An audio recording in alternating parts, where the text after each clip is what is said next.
Bismillahirrahmanirrahim. Assalamualaikum warahmatullahi wabarakatuh.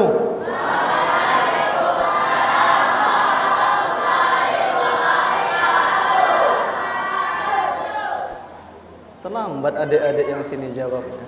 Ulangi lagi ya. Yang di luar, bapak-bapak, kayaknya belum semangat jawabnya. Assalamualaikum warahmatullahi wabarakatuh.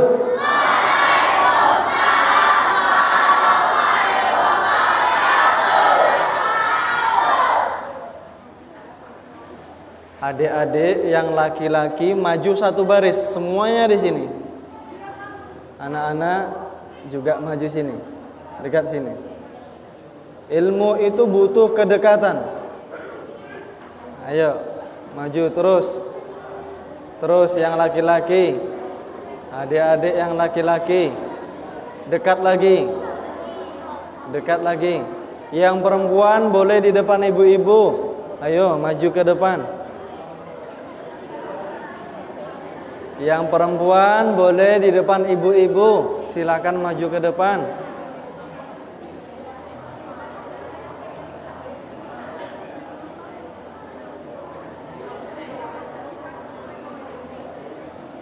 Sudah siap? Perhatikan adik-adik, Ustadz mau tanya 3 pertanyaan, yang dapat jawab insya Allah dapat hadiah. Maka perhatikan semua apa yang akan kita sampaikan pada malam hari ini. Paham semuanya? Ustadz ulangi sekali lagi biar ganjil, salamnya menjadi 3 kali. Assalamualaikum warahmatullahi wabarakatuh.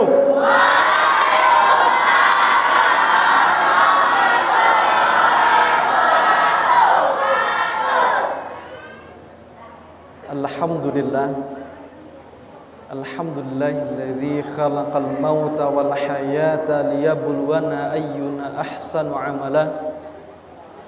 Alhamdulillahilladzi khalaqas sab'a samawatin tibaqa. Alhamdulillahilladzi khalaqas samawati wal ardh thumma istawa 'alal 'arsy. Alhamdulillahilladzi arsala rasulahu bil huda wa dinil haqq liyudhhirahu 'alad dini kullih wa kafa billahi syahida. Allahumma fasalli wa sallim wa barik ala habibina wa maulana al-Mustafa al-akhyar Muhammad.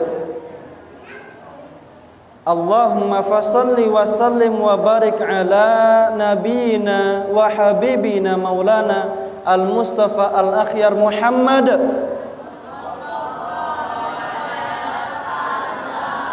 Sallallahu alaihi wasallam. Qala ta'ala fil Qur'an tanzil ba'da an a'yadhu billahi minasyaitonir rajim. Ya ayyuhalladzina amanu ittaqullaha haqqa tuqatih wa la tamutunna illa wa antum muslimun.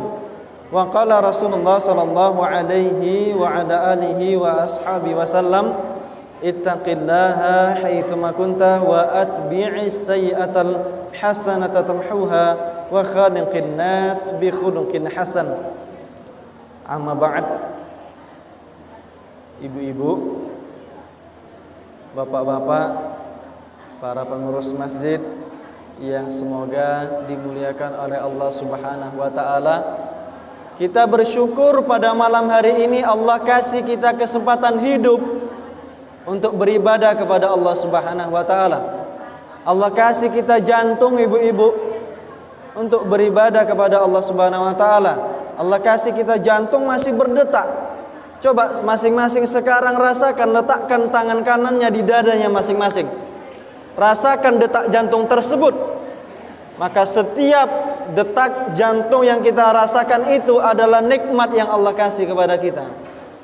Maka tiada kata yang patut kita ucapkan melainkan kata alhamdulillah. Kata-kata alhamdulillah. Kenapa kita harus mengucapkan alhamdulillah Pak Ustadz? dapat makan, dapat minum, bilang alhamdulillah. Kenapa kira-kira? Karena dalam kalimat alhamdulillah terdapat dua hal minimal. Kamalul hubbi lillah, sebesar-besar kecintaan seorang hamba kepada Allah itu ada pada kalimat alhamdulillah. Maka ucapkan alhamdulillah. Allah kasih kita mata masih bisa melihat. Tengok adik-adik ini ada yang tinggi, ada yang hitam manis, ada yang putih. Allah kasih kita mata untuk bisa melihat, bisa membuka Al-Quran. Allah kasih kita pendengaran untuk mendengarkan ayat-ayat Allah Subhanahu wa taala. Allah kasih kita kesempatan hidup untuk beribadah kepada Allah Subhanahu wa taala. Yang kedua, makna alhamdulillah menunjukkan kamalut tadzallul, serendah-rendah seorang manusia menghambakan diri kepada Allah Subhanahu wa taala ada pada kalimat alhamdulillah. Ada pada kalimat alhamdulillah. Maka mengucapkanlah alhamdulillah. Yang kedua, kita sampaikan salawat, sanjungan, salam kepada seorang manusia, seorang sosok yang insyaallah pada malam hari ini akan kita bahas bagaimana kehidupannya selama di muka bumi. Dialah Rasulullah Muhammad sallallahu alaihi wa ala alihi wa ashabi wasallam. Ibu-ibu, adik-adik, kalau Ustaz bilang halo, bilang hai ya. Halo? Halo? Bisa kita lanjutkan? Kita lanjutkan. Baik.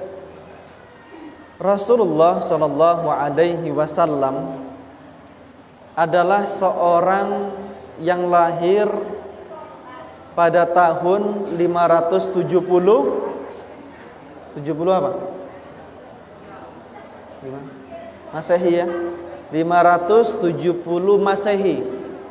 Kala itu Makkah dalam keadaan yang luluh lantah. Orang-orang hobi menyembah berhala. Bukan Allah Rabb semesta alam yang mereka sembah, tidak. Nampak batu yang besar, nampak pohon yang besar, nampak sesuatu yang besar, mereka tundukkan diri dan hati mereka ke hadapan makhluk yang dianggap besar tersebut. Di zaman tersebut juga bayi-bayi perempuan yang lahir dikubur hidup-hidup. Di zaman itu juga masyarakat Quraisy jahiliyah suka mengkonsumsi khamr. Para perempuan-perempuan di zaman jahiliyah, mereka membuat bendera di setiap rumah-rumah mereka, pertanda bahwa mereka boleh didatangi oleh laki-laki hidung belang. Keadaan saat itu sangat mengkhawatirkan. Maka bayi itu lahir, diberi dengan nama Muhammad.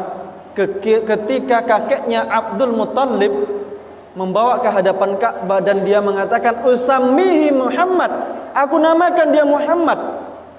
Semua orang terkejut. Kenapa dia dinamakan Muhammad? Kenapa tidak dinamakan Zaid? Kenapa tidak dinamakan Tha'labah? Kenapa tidak dinamakan Harithah? Kenapa tidak dinamakan Asad? Kenapa tidak dinamakan Hamzah dan yang sebagainya? Kenapa dinamakan Muhammad? Apa kata kakek Rasulullah? Aku namakan dia Muhammad karena dia kelak menjadi orang yang besar di muka bumi dan di langit, katanya. Muhammad memiliki arti yang memiliki kebaikan yang amat banyak. Rasulullah itu kuat, Rasulullah itu jujur, Rasulullah itu mudah tersenyum, Rasulullah itu suka membantu orang, Rasulullah suka meringankan pikul beban di pasar-pasar, Rasulullah suka memberi makan anak yatim, Rasulullah suka untuk memberikan kasih sayang kepada anak kecil.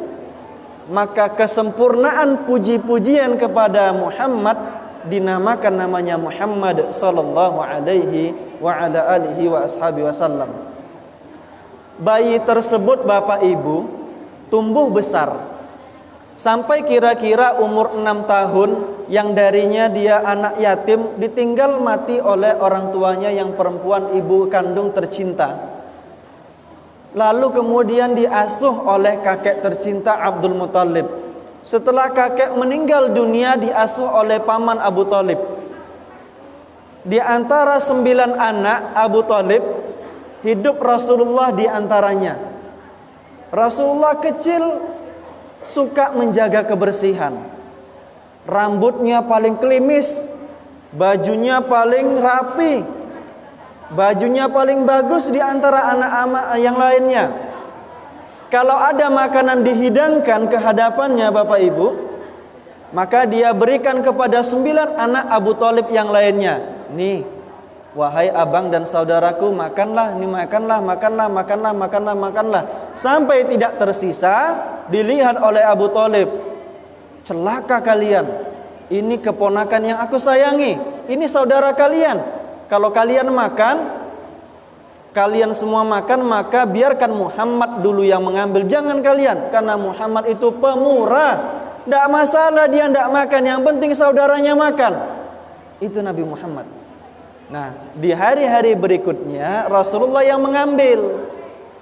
Rasulullah yang mengambil makanan duluan. Tahu Bapak Ibu, setelah Rasulullah yang mengambil duluan makan dan minum tersebut, makanan yang berada di tampi tersebut makin banyak, makin banyak. Dimakan sama anak pertama Abu Thalib, makan anak kedua, ketiga, keempat, kelima, sampai diambil banyak-banyak, tak habis-habis juga. Apa kata saudara-saudaranya Muhammad dari anak Abu Thalib? Kalau kayak gini baguslah Muhammad duluan yang ngambil. Karena kalau Muhammad yang ngambil pasti jadi banyak. Akhirnya Rasulullah yang selalu mengambil makanan duluan. Berkah. Sampai Rasulullah SAW pergi berdagang ke Syam, pergi kemudian berdagang ke Syam untuk kedua kalinya di umur ke-25, dilamar oleh Bunda Khadijah radhiyallahu anha, sampailah pada umur beliau 35 tahun, ibu-ibu. Tak pernah surut daripada perzinahan yang terjadi. Tidak pernah surut minum-minuman keras yang tersebar. Tidak pernah surut adanya berhala Mana, Uzza, Lata. Tidak pernah surut orang untuk mendatangi berhala tersebut. Terus berlangsung. Muhammad muda yang sudah menikah punya 6 orang anak berpikir, ya Allah, ya Rob, kenapa kehidupan seperti ini? Dia lapar kepada Bunda Khadijah, ya Khadijah, izinkan aku untuk berikhtilak. Ikhtilak itu artinya menyendiri di dalam gua Hira. Saking maraknya perjudian, perzinahan, praktek ribawi dan yang sebagainya, sampai stres orang-orang yang baik itu merasa tersingkir, dia asing di tempat dia sendiri. Wahai Khadijah, izinkan aku untuk pergi ikhtilak ke Gua Hira. Pergilah ke sana. Dibawa bekal oleh Bunda Khadijah. Pergi kadang 5 hari baru pulang ke rumah. Pergi 7 hari kadang pulang lagi. Pergi 10 hari, paling lama 10 hari. Kadang 5 hari, kadang 7 hari, kadang 10 hari baru pulang. Itu berlangsung dari umur 35 tahun. 5 tahun lamanya Rasulullah pergi ke Gua Hira, 5 hari, 7 hari, 10 hari. Tak juga ada perubahan di kota Makkah. Sampai kemudian ada sesosok makhluk yang memeluk Rasulullah SAW ketika beliau sedang duduk santai memikirkan keadaan umat. Faghattani faqala Iqra. Datang sesosok makhluk yang besar memeluk Rasulullah. Iqra, bacalah Muhammad. Mana biqari, aku tak bisa baca. Apa yang mau aku baca, kata Rasulullah. Sampai 3 kali. Sampai kemudian Rasulullah pergi keluar dari Gua Hira, berjalan ke rumahnya, diketuk pintu rumah. Ya Khadijah, zammiluni. Tahu ibu sekalian, Khadijah saat itu memeluknya, bukan memberikan selimut. Baru dibawa ke atas ranjang, baru diberikan selimut kepadanya. Maka setelah tenang hati seorang nabi, dia mengatakan kepada Bunda Khadijah, ya Khadijah, tadi aku di dalam Gua Hira, ada yang memeluk. Dia katakan, Iqra, aku tak bisa baca, aku tak bisa tulis. Apa yang mau aku baca? 3 kali ya Khadijah. Bunda Khadijah memiliki hati yang murni, keluar dari lisannya kata-kata yang baik. Tidak, wahai Muhammad, engkau pasti orang yang baik. Engkau menyambung tali silaturahim, engkau meringankan pikul beban di pasar-pasar, engkau yang kasih makan anak yatim. Pasti ini kabar baik dari Rabb. Dia tidak tahu siapa Rabb itu. Enggak tahu bahwa Rabb itu adalah Allah Subhanahu wa taala. Yang taunya ada yang mengatur. Zat yang sebesar ini makhluknya pasti ada yang mengatur. Maka dibawa kepada Waraqah bin Naufal, sepupu dari Bunda Khadijah. Nama Bunda Khadijah, Khadijah binti Khuwailid bin Asad bin Abdul Uzza bin Qusay bin Kilab al-Qurashiyah. Punya sepupu Waraqah bin Naufal bin Asad bin Abdul Uzza bin Qusay bin Kilab al-Qurashi. Sepupu kandung Bunda Khadijah, yang dia bisa baca dan tulis tulisan Ibrani dan Arab, menghafal sebagian kitab Injil yang asli, dibawa kepadanya. Dalam perasaan yang khawatir dengan tetap menghibur suami tercinta, wahai paman anak pamanku, kemenakanmu ini sedang dalam keadaan khawatir. Ceritakanlah kepada pamanku, anak pamanku ini, wahai suamiku tercinta. Berceritalah Rasulullah sallallahu alaihi wasallam. Maka disebut oleh Nabi Muhammad cerita dari awal sampai akhir. Apa kata Waraqah? Hadzan namus alladzi jaa ila Musa. Ini adalah namus, sesosok makhluk yang disebut sebagai Jibril alaihi salam, yang datang dulu dia kepada Isa, dulu dia datang kepada Nabi Musa. Artinya yang didatanginya adalah seorang nabi. Ya laitaini law kuntul hayya, seandainya kalau aku hidup saat itu wahai Muhammad, akulah yang akan menjadi tameng ketika orang-orang mengusirmu. Kata Waraqah bin Naufal, seandainya alangkah bahagia kalau aku hidup wahai Muhammad, aku bisa bantu engkau, aku bisa jadi tameng ketika orang-orang lempar engkau, aku bisa menjadi pengulur tangan ketika menyambut tanganmu ketika engkau terjatuh. Tetapi amat disayang, setelah keluar beberapa saat dari rumah Waraqah bin Naufal meninggal dunia beberapa saat setelah Rasulullah datang ke rumahnya. Tidak ada orang yang mendapatkan ini wahai Muhammad, melainkan diusir. 3 saja Bapak Ibu. Orang yang membawa kebenaran itu mempunyai 3 resiko. 1 diusir, 2 dipenjara, 3 dibunuh. Itu saja. Bagi setiap pejuang-pejuang Islam membawa kebenaran 3 saja. Diusir, dipenjara, dibunuh. Apa kata Waraqah? Apa kata Nabi Muhammad?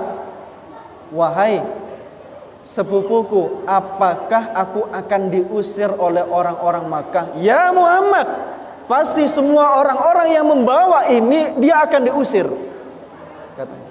Kenapa? Yang diganggu adalah eksistensi ekonomi kota Makkah. Kenapa? Lata, Uzza dan Mannah ketika didatangi oleh orang-orang Quraisy, mereka mau menyembah itu bayar duit. Ada penjaga setiap berhala itu, harus bayar duit baru boleh menyembah. Dukun-dukun yang menjaga itu harus bayar duit. Maka ketika kok ada orang yang mengatakan bahwa yang kita buat ini bukan Tuhan, ini mengganggu ekonomi kita, maka kemudian diusir, diganggu keadaan Nabi Muhammad SAW. Rasulullah SAW berdakwah, kiun kemari berdakwah. Dan kadang-kadang Rasulullah melakukan salat. Saat itu belum ada salat 5 waktu, salatnya bil ghudwati wal asal, hanya pagi dan sore 2 rakaat. Sebelum 5 rakaat itu diwajibkan. Pagi sore Rasulullah menghadap ke Ka'bah. Rasulullah salat di Ka'bah yang saat itu belum tersingkir sekian banyak berhala. Sampai kemudian Bapak Ibu yang dimuliakan Allah Subhanahu wa taala jengkel setelah ditawarkan jabatan kepada Muhammad. Ya Muhammad, tolong hentikan dakwahmu, aku kasih nih wanita tercantik, silakan nikahi. Tidak, kata Nabi Muhammad. Kalau gitu ya Muhammad, aku kasih harta paling banyak, engkaulah yang menjadi orang terkaya di kota Makkah, ambil. Tapi berhenti engkau, jangan katakan la ilaha illallah. Apa kata Rasulullah? Tidak, ya Muhammad, akan kami jadikan engkau raja antara bangsa-bangsa Arab yang lainnya. Engkaulah yang paling tinggi di antara kami. Tapi berhenti katakan la ilaha illallah. Apa kata Rasulullah? Tidak. Waktu demi waktu berlalu, Rasulullah tetap melakukan dakwah. Rasulullah tetap sholat di depan Ka'bah. Sampailah kadang-kadang jengkel itu rasanya di puncak. Kalau orang sudah jengkel tak bisa berkata-kata, yang dilakukan kepada orang yang melakukan kebenaran adalah dengan perbuatan tangan yang kasar. Maka dari beberapa orang Quraisy terpandang padahal ya, itu mengeluarkan isi perut unta, kotoran unta yang berada di kandang-kandang dikumpulkan, ditaruh di dalam karung. Sampai ketika Rasulullah sujud di hadapan Ka'bah, maka setiap kotoran dan isi perut unta tersebut ditumpahkan ke punggung dan kepala Rasulullah sallallahu alaihi wasallam yang mulia. Tidak seorang sahabat pun berani mendekati Rasulullah yang dalam keadaan bergelimang dengan kotoran tersebut. Sampai putri tercinta Fatimah Az-Zahra keluar dari rumahnya melihat, wahai ayahku tersayang, sungguh celaka yang berbuat seperti ini kepadamu. Sungguh celaka yang berbuat seperti ini kepadamu. Dakwah itu terus berlangsung Bapak Ibu, sampai habis harta yang dimiliki oleh Bunda Khadijah. Kemudian mereka tak mampu juga, dengan kekuatan tak mampu, dengan kata-kata tak mampu. Maka dengan politik. Apa dengan politik? Memboikot. Rasulullah disingkirkan dengan Bani Hashim dan Bani Muthalib di daerah Syi'ib namanya. Tak boleh orang-orang Arab berjualan kepada keluarga Rasulullah. Tak boleh perempuan-perempuan Arab dinikahi oleh keluarga Rasulullah. Tak boleh laki-laki Arab menikahi perempuan keluarga Rasulullah. Tak boleh Rasulullah membeli barang makanan sedikit pun dari orang-orang Arab yang lainnya. Sampai para sahabat pun makan dedaunan. Tak ada beda Rasulullah dan para sahabat dengan kambing atau unta yang memakan rumput dan dedaunan saat itu. Dakwah terus berlanjut. Tahun ke-7 sampai tahun ke-10, 3 tahun lamanya Rasulullah diboikot di satu tempat Bapak Ibu. Tak boleh keluar dari situ. Pokoknya diboikot, jangan kalian mendekati Ka'bah. Maka setelah itu Rasulullah pergi ke daerah Taif. Diharap-harap kaum Taif ini kaum terpandang yang punya makanan yang subur, mampu menerima dakwah Rasulullah. Ternyata seluruh pemuka Taif menyuruh anak-anak kecil yang seperti ini membawa batu lempar kepada dia 2 orang, Muhammad bin Abdullah sallallahu alaihi wasallam dan Zaid bin Haritha radhiyallahu anhu. Zaid bin Haritha menjadi tameng, menjadi saksi hidup bahwasanya Rasulullah terluka dari wajah sampai mengucur darah tersebut hingga mata kaki. Bapak Ibu yang dimuliakan Allah, peluh, keringat dan darah sudah terus mengucur dari diri Rasulullah sallallahu alaihi wasallam. Rasulullah keluar dari kaum Taif. Rasulullah kemudian berdoa, ya Rabb, nak kemana lagi saya nak dihantarkan? Mau kemana lagi diri ini akan engkau hantarkan ya Rabb? Ke kaum yang dekat yang dia menolakku, atau ke kaum yang jauh dia menghancurkan tubuhku ini ya Rabb? Aku tetap ridho wahai Rabb selama engkau tidak marah kepadaku. Apa kata Rasulullah? Aku tetap ridho ya Rabb sementara engkau tidak marah kepadaku. Itu saja. Apa harapannya? Yang penting engkau tidak marah ya Rabb. Aku sampai hancur tubuhku, sampai peluh darah mengucur dari tubuhku, enggak masalah ya Rabb, penting engkau ridho. Maka ketika Rasulullah ditolak di bumi di beberapa tempat, Allah mengutus 3 orang malaikat. Diceritakan dalam tafsir Quranul Azim oleh Ibnu Katsir tentang kisah perjalanan Isra dan Mi'raj. Datang 3 malaikat. Salah satu di antaranya adalah malaikat Jibril. Rasulullah saat itu sedang berdua dengan Ibnu Abbas radhiyallahu anhuma. Sedang berdua. Apa kata malaikat? Ya Jibril, ayyuhuma, wahai Jibril, yang mana nak kita angkat ini antara dua orang ini? Apa kata malaikat Jibril? Dialah Muhammad bin Abdullah, dia yang akan kita bawa. Maka Allah berfirman, Subhanalladzi asra bi'abdihi lailam minal masjidil haram ilal masjidil aqsa alladzi barakna haulah. Kami berangkatkan hamba. Nah, ini hamba Allah. Allah lakapkan kepada Muhammad bin Abdullah sebagai hamba. Sekarang banyak bapak ibu kalau mau infak tulis saja hamba Allah, Ustaz. Betulkah kita nih sudah disebut hamba Allah? Pak, alhamdulillah, terima kasih sudah bersedekah semen, sudah bersedekah batu bata.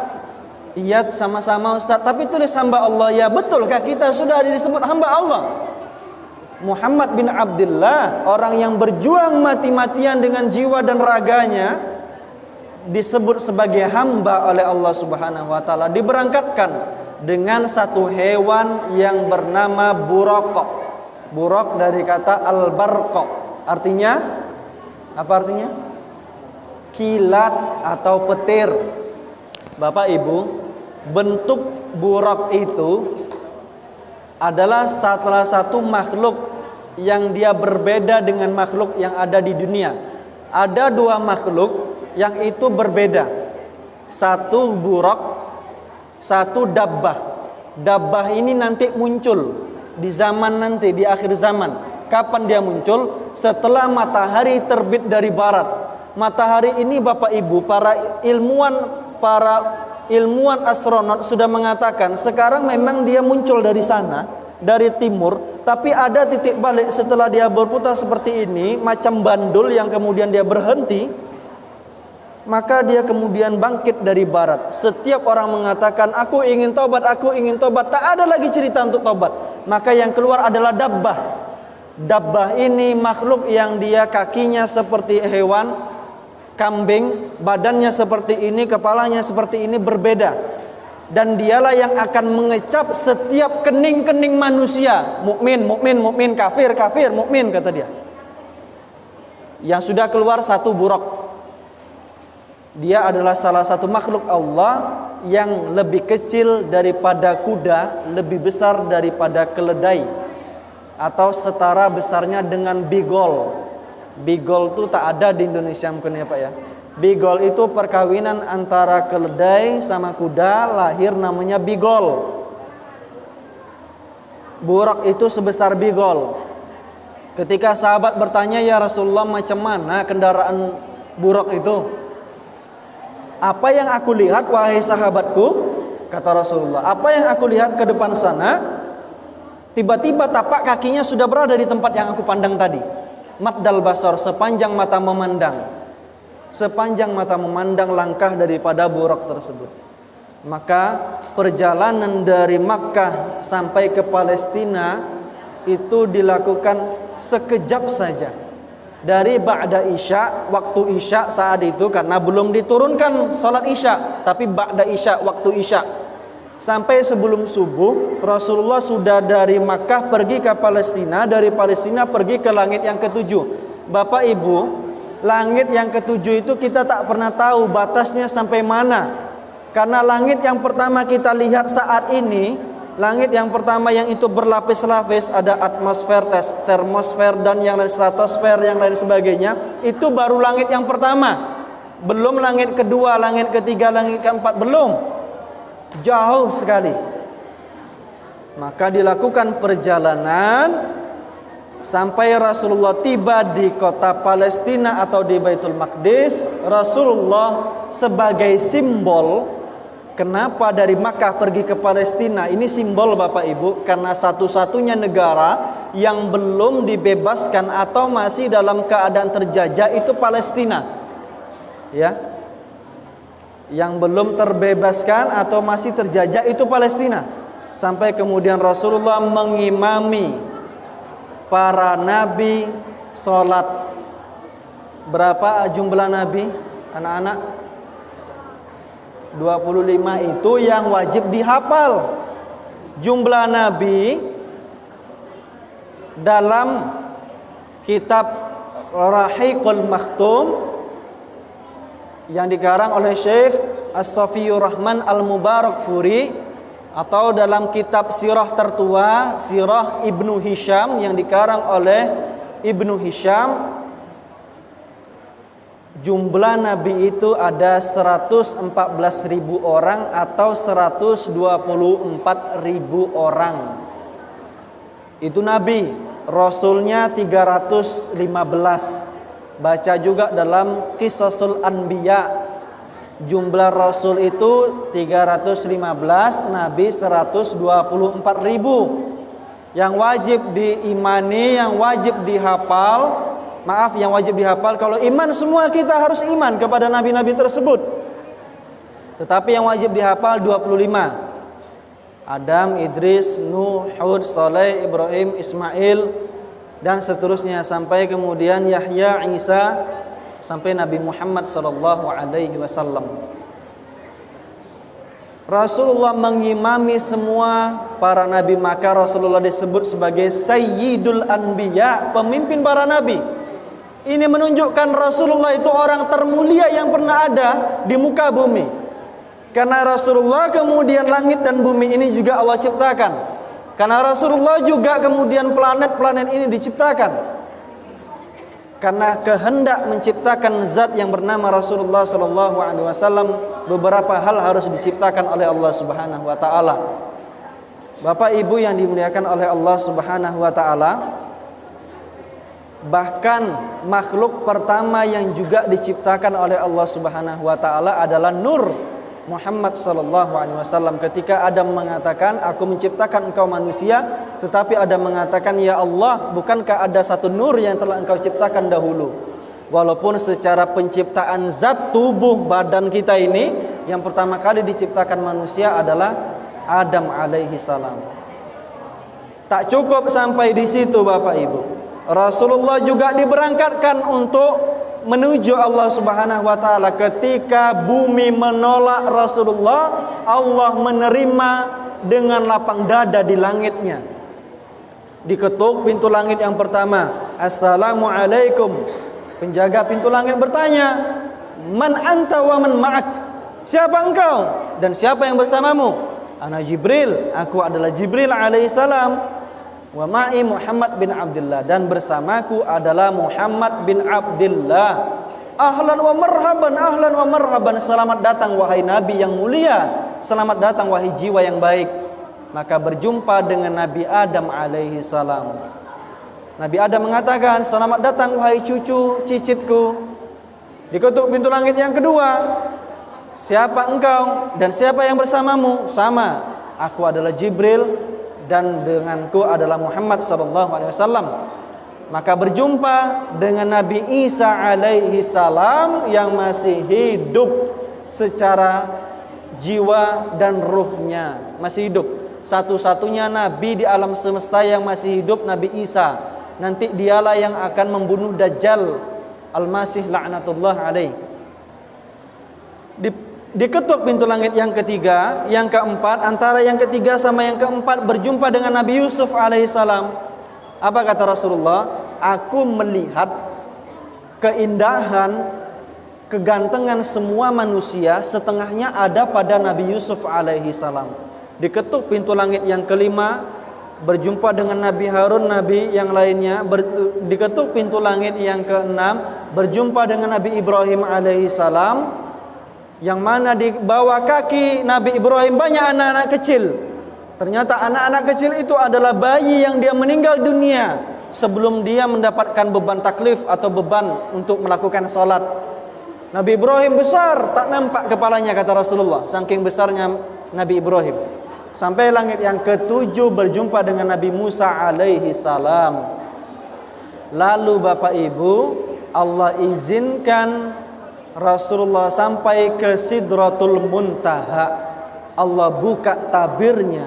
Apa kata Ibnu Abbas? Rasulullah melihat dengan zat, jiwa dan ruhnya bagaimana wujud asli Allah Subhanahu wa taala.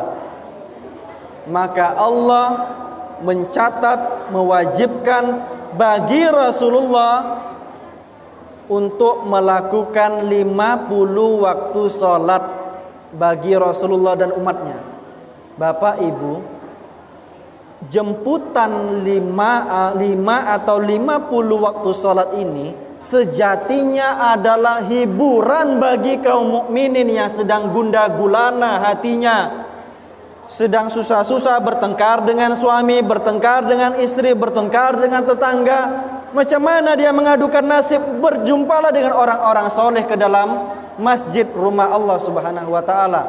Ali bin Abi Thalib, Bapak Ibu, ketika di Madinah, dia pernah bertengkar dengan Fatimah Az-Zahra, istri tercinta atau putri Rasulullah. Apa yang dilakukan Ali bin Abi Thalib? Ali bin Abi Thalib dia setelah sholat tak pulang ke rumah, lagi berantem sama Fatimah Az-Zahra. Diam di dalam masjid. Kadang dia berguling sehingga badan Ali bin Abi Thalib itu penuh dengan debu punggungnya. Karena Masjid Nabawi saat itu belum berkeramik, bergranit seperti sekarang, masih beralaskan pasir, padang pasir. Datanglah Rasulullah kepada Ali bin Abi Thalib. Ya Aba Turab, wahai bapaknya debu. Nah, itu kisah kenapa Ali bin Abi Thalib dijuluki dengan Abu Turab, karena Ali bin Abi Thalib bertengkar dengan anak putri Rasulullah sallallahu alaihi wasallam dan dia berguling di masjid. Masjid itu Bapak Ibu tempat mengadu nasib. Makanya kenapa masjid itu juga memberikan energi dengan Ka'bah ya, dengan adanya Kubah. Ini Kubahnya ada ya sebetulnya ya. Jadi kenapa di masjid-masjid itu ada Kubah? Karena setiap orang yang datang itu menghasilkan energi. Energi itulah yang dia akan masuk ke dalam Kubah dan dia dipantulkan ke setiap sudut ruangan di dalam masjid, sehingga setiap orang mukmin yang bermasalah dari rumahnya, hatinya bisa terbenarkan, mendapatkan ketenangan di dalam masjid. Di dalam masjid 50 waktu sholat ini dibawa oleh Rasulullah. Kita lanjutkan lagi. Dari Sidratul Muntaha pulang ke bawah, jumpa dengan Nabi Musa. Ya Muhammad, maka taba alaika wa li ummatik. Apa yang dicatat bagimu dan bagi umatmu? Apa yang diwajibkan oleh Allah? Apa kata Rasulullah? Farada alayya wa li ummati khamsina salatan. Diwajibkan bagiku untuk melakukan 50 waktu salat. Apa kata Nabi Musa? Nabi Musa itu dari Bani Israel, kalangan Nabi Nuh, Nabi Adam alaihissalam. Itu Allah ciptakan tingginya lebih daripada manusia yang biasa. Bahkan kami pergi ke Wadi Khanab Hadramaut, makam Nabi Soleh, lebih panjang sedikit dari dinding ini ke dinding itu. Besar. Nabi Musa itu besar. Nabi Muhammad kecil orangnya. Apa kata Nabi Musa? Ya Muhammad, fa innakum lam tastati'. Enggak bisa, enggak mungkin kalian melakukan 50 waktu salat. Kalian kecil, fa innakum du'afa. Kalian tuh lemah. Apalagi orang Asia. Mata sipit, hidung pesek, hidup lagi. Ya kan? Kecil-kecil orang Asia. Intinya umat Rasulullah itu orangnya kecil-kecil, tidak mampu Muhammad 50 waktu sholat ini. Itu dulu sudah dikhawatirkan sama Nabi Musa, minta keringanan. Maka terjadilah bolak-balik selama 9 kali sampai 5 waktu sholat. Apa kata Nabi Musa? Ya Muhammad, fa innakum lam tastati'. Tidak bisa. Kalian tuh lemah. Di telinga mereka lemah, pembicaraan mereka lemah, mata mereka lemah. Kaum kalian itu sehasta, kami sedepa, kata Nabi Musa alaihissalam. Sedangkan Bani Israel disuruh beribadah sehari sekali atau sehari 2 kali, itu susah. Apalagi engkau 5 kali dalam sehari dan umatmu enggak bisa. Apa kata Rasulullah? Fa inni istahyaitu an as'alallah. aku sudah malu Nabi Musa untuk minta kepada Allah Subhanahu wa taala cukup 5 waktu salat. Kemudian Rasulullah kembali ke atas, apa kata Allah Subhanahu wa taala? Ya Muhammad, fa inna bikulli hasanatin bi asyri amsalha. Ketahuilah Muhammad, setiap satu dari 5 waktu salat ini kalau kalian lakukan sama dengan melakukan 10 kebaikan. Artinya Bapak Ibu, setiap orang yang dia sholat subuh, zuhur, asar, maghrib, isya, terutama laki-laki, secara berjamaah di masjid, minimal dapat pahala 50 waktu sholat, tidak dikurangi oleh Allah Subhanahu wa ta'ala. Dan ini adalah hiburan Bapak Ibu, hiburan dari Allah Subhanahu wa ta'ala. Karena di situ ada cakap-cakapnya seorang hamba dengan Allah Subhanahu wa ta'ala. Apa kata Allah? Fi shalah nisfain.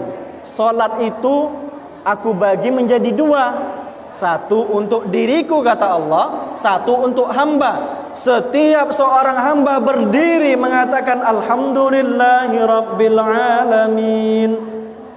Apa kata Allah? Hamidani abdi. Seorang hambaku sedang memujiku. Ar-Rahmanir Rahim. Yuthni alayya abdi. Hambaku sedang memberikan kemuliaan kepadaku. Maliki yaumiddin. Majjadani abdi.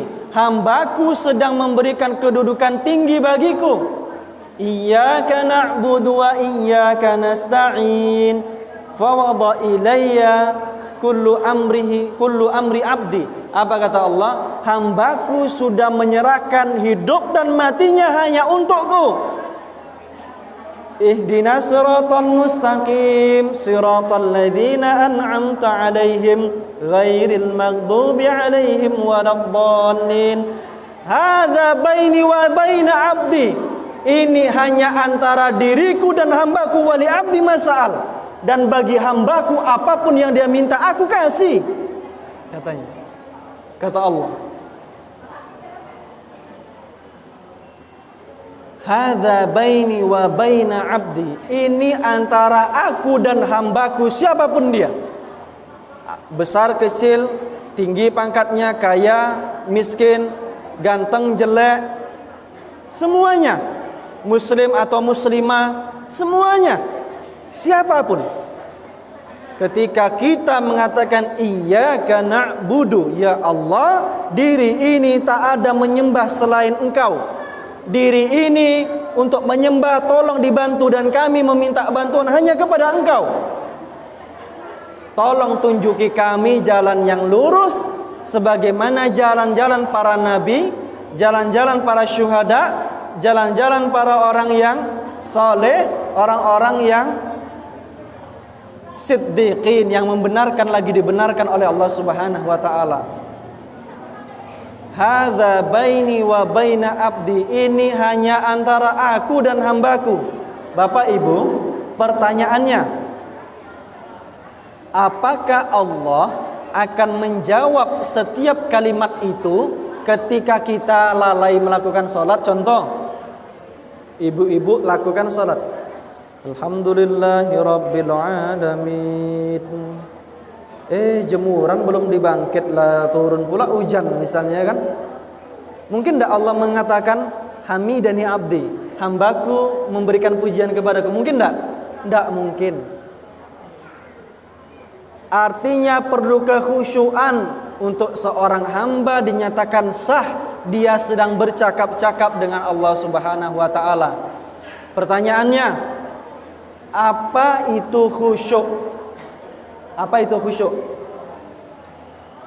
Bapak-bapak, ibu-ibu boleh jawab. Apa itu khusyuk? Adik-adik silakan jawab. Apa itu khusyuk? Saya mau minum boleh ya?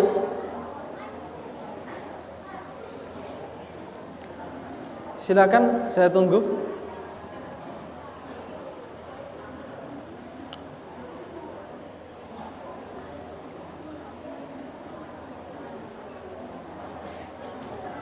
Bismillah.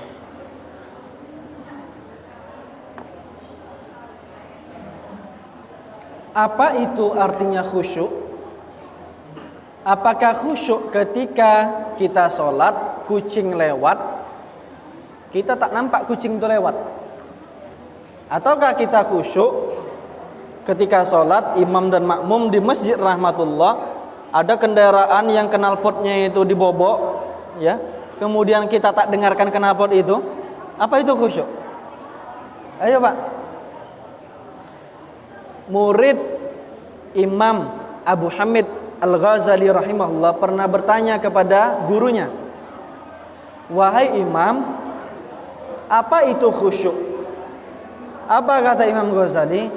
Khusyuk adalah ketika engkau terjaga dari salam sampai ke takbir. Dikoreksi sama muridnya, "Wahai Imam, salah sebut. Khusyuk itu bukankah kita sholat dari takbir sampai salam? Kenapa engkau mengatakan dari salam sampai takbir?" Wahai murid-muridku, khusyuk itu ketika engkau terjaga dari salam sampai takbir. Diulangi lagi sama Imam Ghazali. Khusyuk itu bukan hanya sholat nangis-nangis. Khusyuk itu bukan hanya sholat dia tidak kemudian menggaruk ketika dia gatal. Bukan. Ketika salam, dari salam sholat subuh sampai takbir di sholat zuhur, dia terjaga dari kemaksiatan. Dari salam di sholat zuhur sampai takbir di sholat asar, dia terhindar dari keburukan-keburukan. Dari salam sholat asar sampai takbir sholat maghrib, dia terjaga untuk selalu melakukan kebaikan demi kebaikan. Dari salam sholat maghrib sampai takbir sholat isya, dia terjaga dari ucapan yang menyinggung saudara-saudaranya. Dari salam sholat isya, dia terjaga sampai takbir sholat subuh agar tidak berbuat maksiat di malam hari. Itu yang dinamakan dengan khusyuk. Bagi seorang muslim, tunggat-tunggitnya melakukan sholat, rukuk, sujud, itu ritual pelengkap.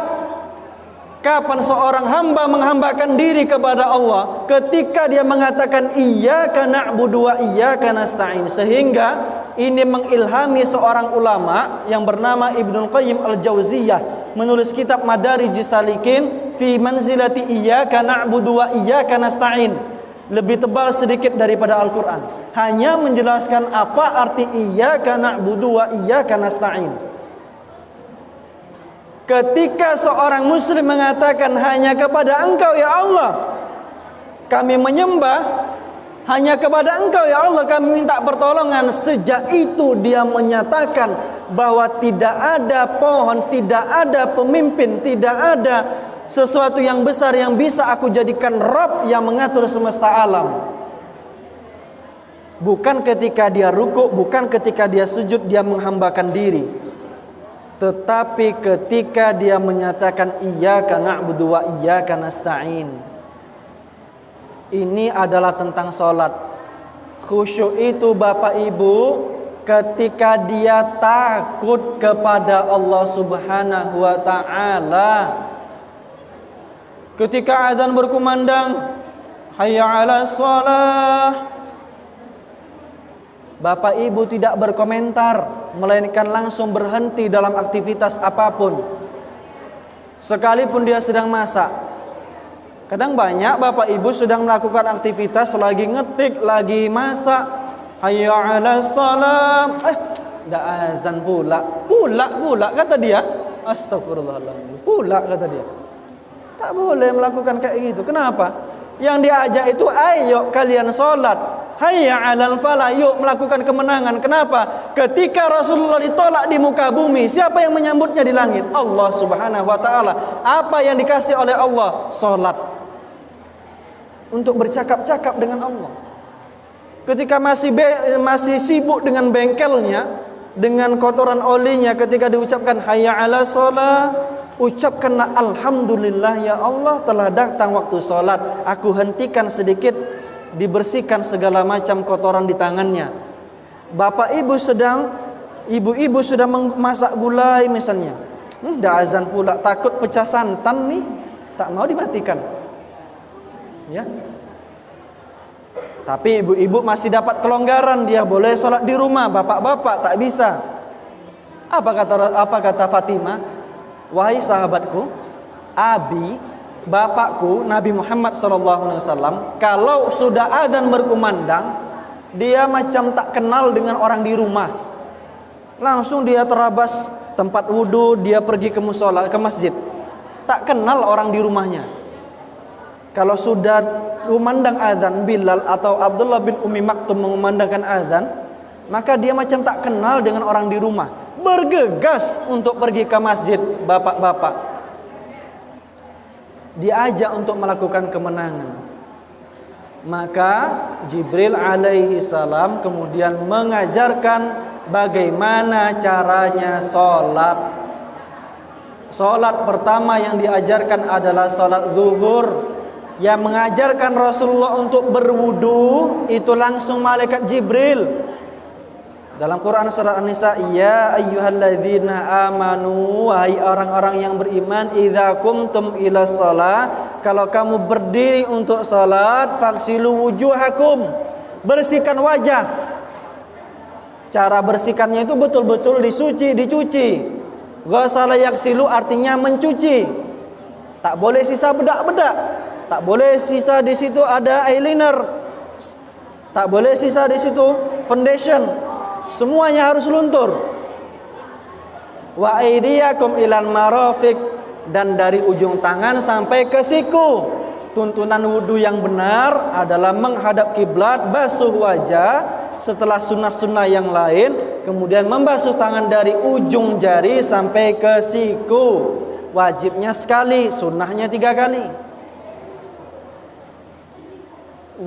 Wamsahu biru'usikum, usap sebagian kepala. Imam Syafi'i mengatakan kalimat bi itu adalah litab'id, mengatakan bagian, maka cukup membersihkan atas saja. Tapi 3 mazhab yang lainnya semua kepala ke depan kembali. Kemudian membersihkan telinga, bagian dari kepala. Wa arjulakum, dan kemudian dicuci kedua mata kaki dari ujung sampai ke mata kaki. Sampai ke mata kaki. Dilakukan sholat. Makin lama makin hari, sahabat Rasulullah bertambah. Yang bersyahadat makin banyak. Kemudian bingung macam mana memanggil orang untuk sholat ya.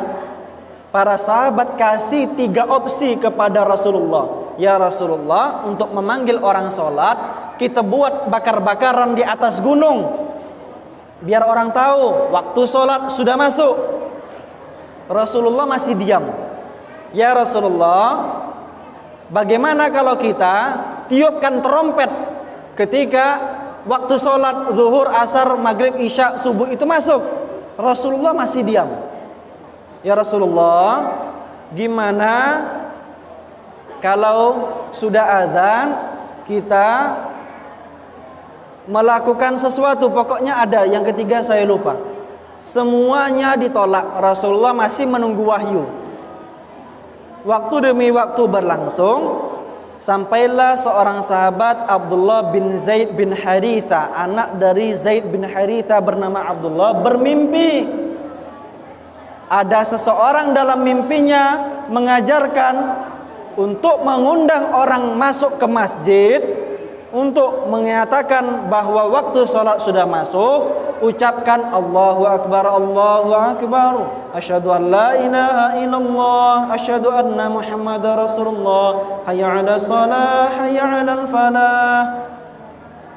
Allahu Akbar, la ilaha illallah. Itu kalimatnya. Tak lama datang Umar bin Khattab, ya Rasulullah, aku bermimpi ada seseorang yang datang kepadaku bahwa dia mengajarkan aku kalimat ini. Apa kata Rasulullah? Yang ternyata setelah itu didatangi oleh malaikat Jibril mengiyakan yang dimimpikan oleh Abdullah bin Zaid dan engkau wahai Umar, itu adalah panggilan untuk sholat. Muncul permasalahan yang kedua. Kalimat sudah didapatkan, macam mana memanggil? Yaitu berteriak. Tapi siapa yang dipanggil untuk berteriak? Maka Allah memuliakan dengan azan yang saat ini dibandingkan dengan gonggongan anjing. Allah muliakan seorang budak bernama Bilal bin Abi Rabah. Bilal bin Abi Rabah tubuhnya besar, suaranya merdu, lantang. Bilal berdiri di atas tempat yang tinggi di Masjid Nabawi.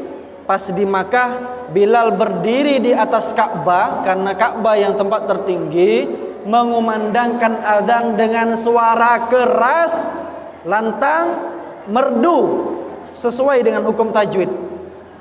Azan itu Bapak Ibu, hukum asalnya harus dikeraskan. Bapak, toa di sini berapa isinya Pak? Ada berapa toa? Pengeras suara kita ada berapa? 4. Tambah lagi Pak ya. Tambah 2 lagi, barat sama timur. Tambah lagi.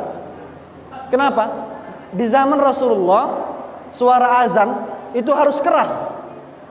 Ya. Dimuliakan Bilal bin Abi Rabah sehingga setiap orang yang mengumandangkan azan saat ini, dia disebut sebagai Bilal, dilakabkan, dijuluki dengan Bilal. Muadzin hari ini siapa? Imam siapa? Bilalnya siapa? Dilakabkan dengan Bilal yang membantu pengurusan masjid untuk masalah azan dan iqamah. Azan itu satu kalimat panggilan termulia yang pernah ada di muka bumi. Karena di dalam kalimat azan itu ada kalimat takbir, di situ ada syahadatain, di situ ada kalimat panggilan yang paling mulia. Di situ ada kalimat yang paling mulia di antara kalimat-kalimat termulia. Kalimatnya kalimat la ilaha illallah. Bapak Ibu yang dimuliakan oleh Allah Subhanahu wa taala, ini cerita solat yang dijadikan oleh Allah sebagai hiburan bagi setiap kaum mukminin. Salat satu untuk bercakap-cakap dengan Allah. Yang kedua, Bapak Ibu perhatikan, setiap seorang mukmin berdiri ketika dia pergi pagi pulang petang dalam keadaan dia bekerja di kantor, di rumah sakit, di lembaga-lembaga, di instansi-instansi, dia duduk tak lakukan aktivitas apapun. Maka ketika dia meluruskan punggung kembali, semua saraf yang membawa sel-sel darah itu tidak ada rasa macet sedikit pun, tidak tertutupi dengan sudut manapun. Maka dari jantung ini menolak ke otak, dari jantung menolak ke tangan, dari jantung menolak ke kaki. Ini bahkan orang-orang barat menilai 5 kali dalam sehari itu adalah satu hal yang pas untuk berdiri. Ya. Kita berapa rakaat dalam sehari? 5 waktu sholat, berapa rakaat? 17 rakaat. 17 kali dia berdiri minimal. Setiap muslim melakukan ruku ya. Setiap itu pula urat-urat yang macet di pinggang atau di boyok dia itu akan kendor. Yang sakit pinggang bapak-bapak, ibu-ibu, sering-sering ruku, jangan dipercepat. Kenapa? Saat itu tulang iga sedang kendor. Semuanya sedang kendor. Ketika dia kemudian mengangkat tangan dan kemudian bersujud, maka setiap sendinya bergerak. Adek, sini. Sekarang sujud. Coba menghadap ke sini. Sini aja. Sujud. Sini aja berdiri. Menghadap ke sini. Sujud. Posisi ini posisi yang menggerakkan semua sendi. Kalau dia mengeluh lutut sakit, dia mengeluh pergelangan tangan sakit, dia mengeluh tengkuknya sakit, posisi ini membuat semua yang sakit itu cenat-cenut. Tak lama aliran darah mampu berjalan kembali. Setiap adik-adik, bangkit lagi. Lama betul sujud dia. Dah, terima kasih. Setiap adik-adik rumah tahfidz SMP yang mau menyelesaikan hafalan Quran dengan cepat, banyak lakukan sujud. Kenapa? Karena ketika seorang muslim sujud,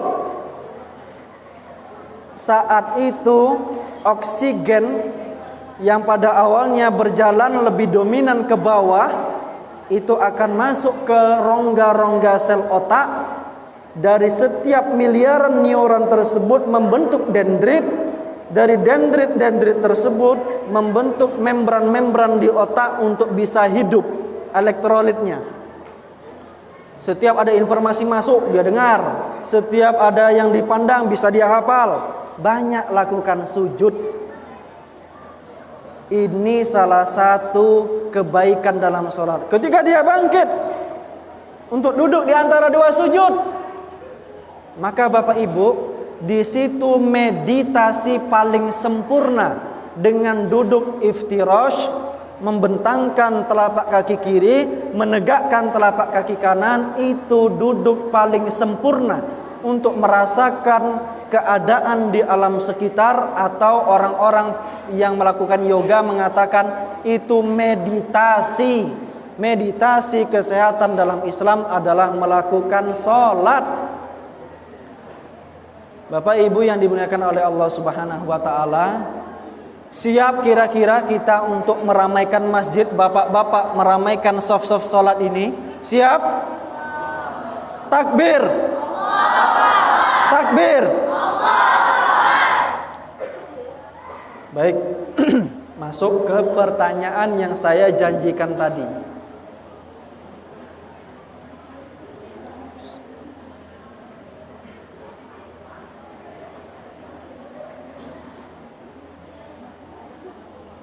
Pertama, pertanyaannya, tanggal berapa Rasulullah melakukan Isra dan Mi'raj? Ustadz nih celat nih, tak ada tadi di dalam ini. Jangan kalian pandang di sini. Angkat tangan dulu.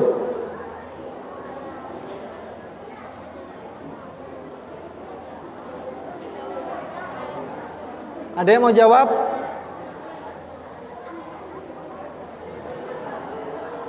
Ya, silakan berdiri. Sini.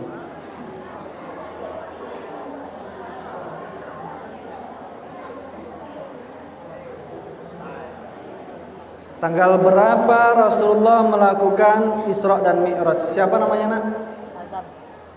Keras. Azam. Tanggal berapa? 26 Rajab. Dekatkan lagi. 26 Rajab. Ya, silakan. Silakan duduk ke tempat. Takbir. Yang betul 27 Rajab. Ya. Tak apa-apa. Karena sudah berani maju, tetap dapat hadiah. Itu apresiasi bagi yang berani maju. Kita doakan Azam jadi hafal Quran 30 juz. Amin. Rasulullah ketika tanggal 10 itu tahun ke-10 itu atau tahun ke-11, tanggal 27 Rajab itu angkat tangan ke atas langit. Ya Rabb. Punya satu kebiasaan Rasulullah kalau sudah sampai di bulan Rajab, ya Rabb, ya Allah, Allahumma barik lana fi Rajabana wa fi Sya'ban wa balighna fi Ramadan. Ya Allah, berkahi kami di Rajab dan di Sya'ban, sampaikan kami ke bulan Ramadan. Dan semoga kita semuanya sampai di bulan Ramadan. Amin. Pertanyaan yang kedua. Adik-adik rumah tahfidz ya. Bisa jawab? Bisa? Insya Allah gitu ya.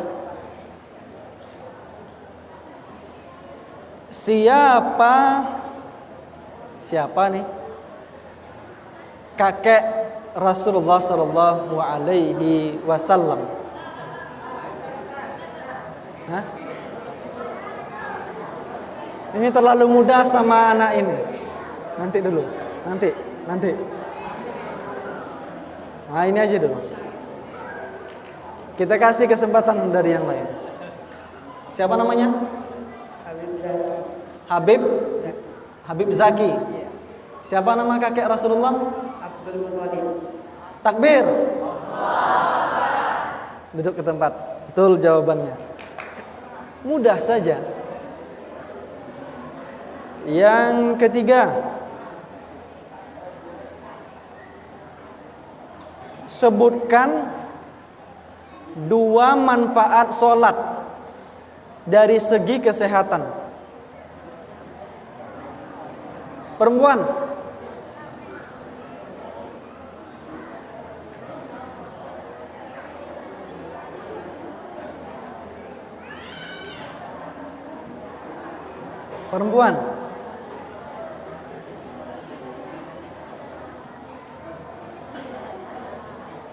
Oke.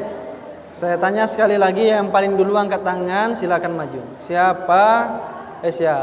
Tadi betul. Apa pertanyaan tadi? Apa pertanyaannya tadi?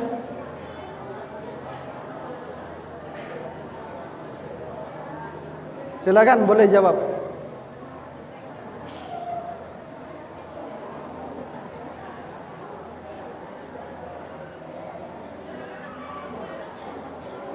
Sebutkan 2 manfaat sholat.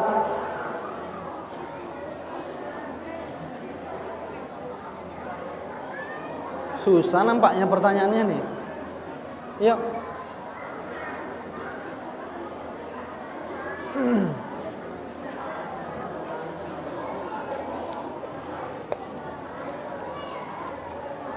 Ustadz hitung sampai 3. Kalau tidak ada yang jawab, Ustadz tak kasih hadiah jadinya.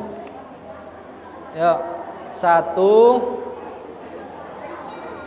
2. Ayo jawab. 2 manfaat sholat. Oke, ganti pertanyaan. Berapa rakaat sholat dalam 5 waktu sholat?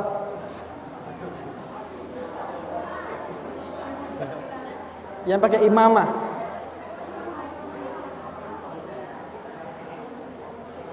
Yang pakai imamah. Enggak apa-apa lah, maju aja. Siapa namanya? Siapa? Zalman. Dalam 5 waktu sholat ada berapa rakaat? 17. Yakin? Yakin ya? Subuh berapa? 2. Zuhur? Asar? Maghrib? Isya? Tuh, takbir.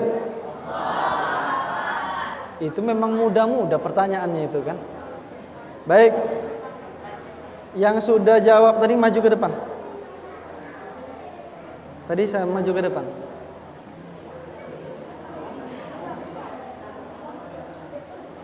Ini hadiah spesial ini.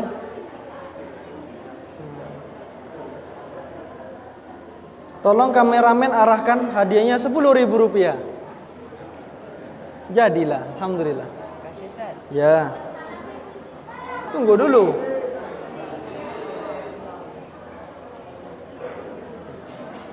Kasih ya. Semoga jadi hafal Quran ya. Oke, Bapak Ibu yang dimuliakan Allah Subhanahu wa taala. Kameramen sudah foto tadi belum? Sudah ya? Baik. Semoga kita semuanya Allah mudahkan untuk menjadi orang yang saleh. Mari tundukkan hati dan pikiran kita berdoa di hadapan Allah Subhanahu wa taala. Semoga apa yang kita doakan dikabulkan oleh Allah Subhanahu wa taala. Mari kita beristighfar sebanyak 3 kali. Astaghfirullahaladzim, astaghfirullahaladzim, astaghfirullahaladzim. Allahumma wa salli wa sallim wa barik ala nabiyyina Muhammad wa ala alihi wa sahbihi rasulillahi ajma'in. Allahumma ighfir lana dhunubana wa liwalidina warhamhum kama rabbawna shighara. Allahumma ighfir lana wa liwalidina warhamhum kama rabbawna shighara. Allahumma ya arhamar rahimin, Allahumma la tada' lana fi maqamina hadha wa fi sa'atina hadhihi dhanban illa ghafarta wa la hamman illa farajta wa la hajatan min hawaijid dunya wal akhirah illa qadaita wa la maridan illa shafaita wa la ma'siran illa yasarta. Allahumma la tuzigh qulubana ba'da idh hadaitana wa hab lana min ladunka rahmah innaka antal wahhab, innaka antal wahhab. Ya Allah ya Rahman ya Rahim, jangan tinggalkan kami pada detik ini, pada di tempat ini, melainkan jikalau ada dosa, melainkan Engkau ampuni ya Rabb. Jikalau ada yang sakit, melainkan Engkau sembuhkan ya Rabb. Jikalau ada orang yang mempunyai hajat di dunia dan di akhirat, melainkan Engkau permudah ya Rabb. Tidak ada yang memiliki hutang, melainkan Engkau permudah untuk melunasinya ya Rabb. Tidak ada orang-orang yang tertimpa musibah, melainkan Engkau permudah ya Rabb. Tidak ada orang yang kemudian merasakan gelisah, gundah gulana dalam hatinya, melainkan Engkau permudah hatinya ya Rabb. Ya Allah ya Rahman ya Rahim, Zat yang memberikan petunjuk, tolong tunjuki kami untuk bertaubat kepadamu ya Rabb. Jikalau ada di antara kami yang masih bergelimang dengan dosa ya Rabb, ampuni dosa-dosa kami ya Rabb. Berikan rezeki untuk bertaubat kepadamu ya Rabb. Ya Allah ya Rahman ya Rahim, berikan kemudahan bagi kami yang masih belum bisa menutup aurat dengan rapi, dengan sopan, dengan syar'i ya Rabb.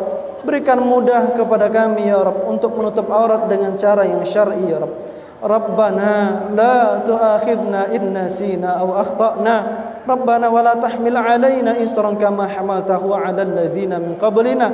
Rabbana wa la tuhammilna ma la taqata lana bih. Wa'fu 'anna waghfir lana warhamna. Anta maulana fansurna 'alal qaumil kafirin. Fansurna 'alal qaumil kafirin. Rabbana atina fid dunya hasanah wa fil akhirati hasanah wa qina 'adzaban nar. Walhamdulillahi rabbil alamin. Wa sallallahu ala nabiyyina Muhammad wa ala alihi wa sahbihi rasulillahi ajma'in. Kalau ada jarum yang patah, jangan disimpan dalam peti. Kalau ada kata yang salah, jangan dibawa sampai mati. Assalamualaikum warahmatullahi wabarakatuh. Assalamualaikum warahmatullahi wabarakatuh.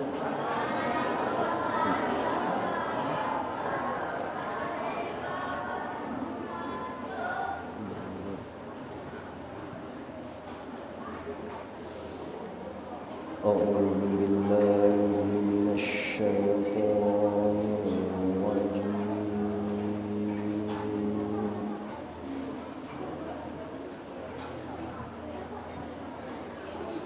Bismillahirrahmanirrahim.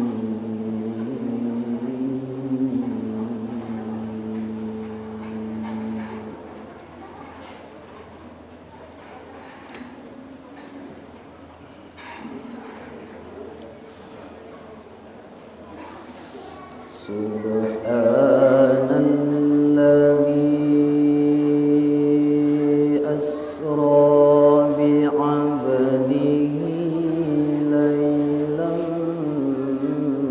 minal masjidil haram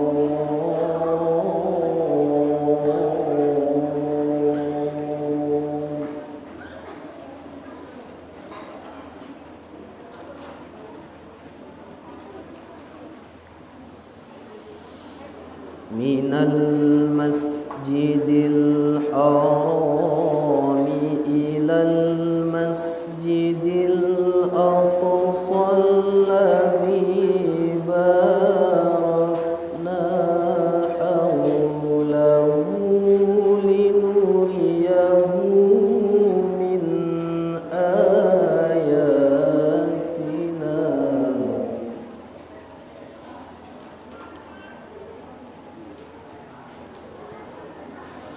Innahu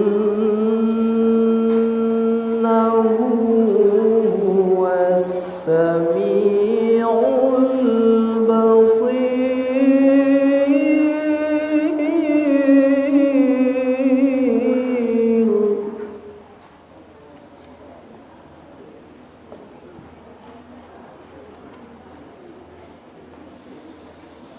وآتينا موسى الكتاب وجعلناه هدى لبني إسرائيل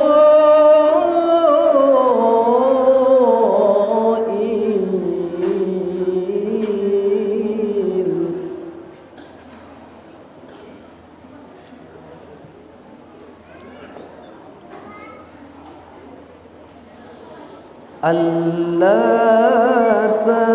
تتخذوا من دوني وكيلا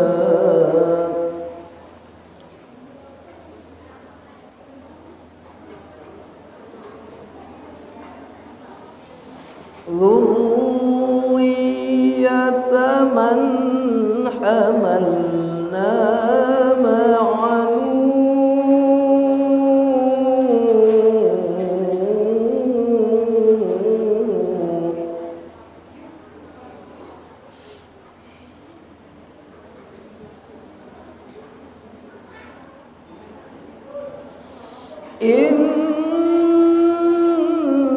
إنه كان عبدا شكورا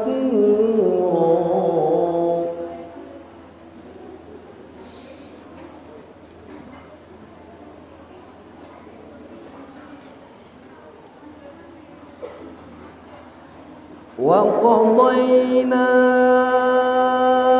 إلى بني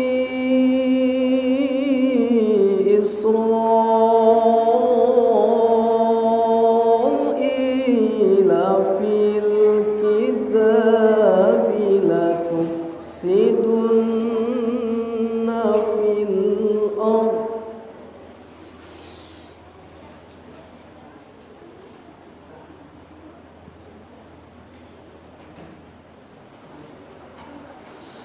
لا تفسدن في الأرض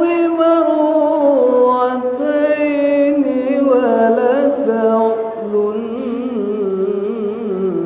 علوا كبيرا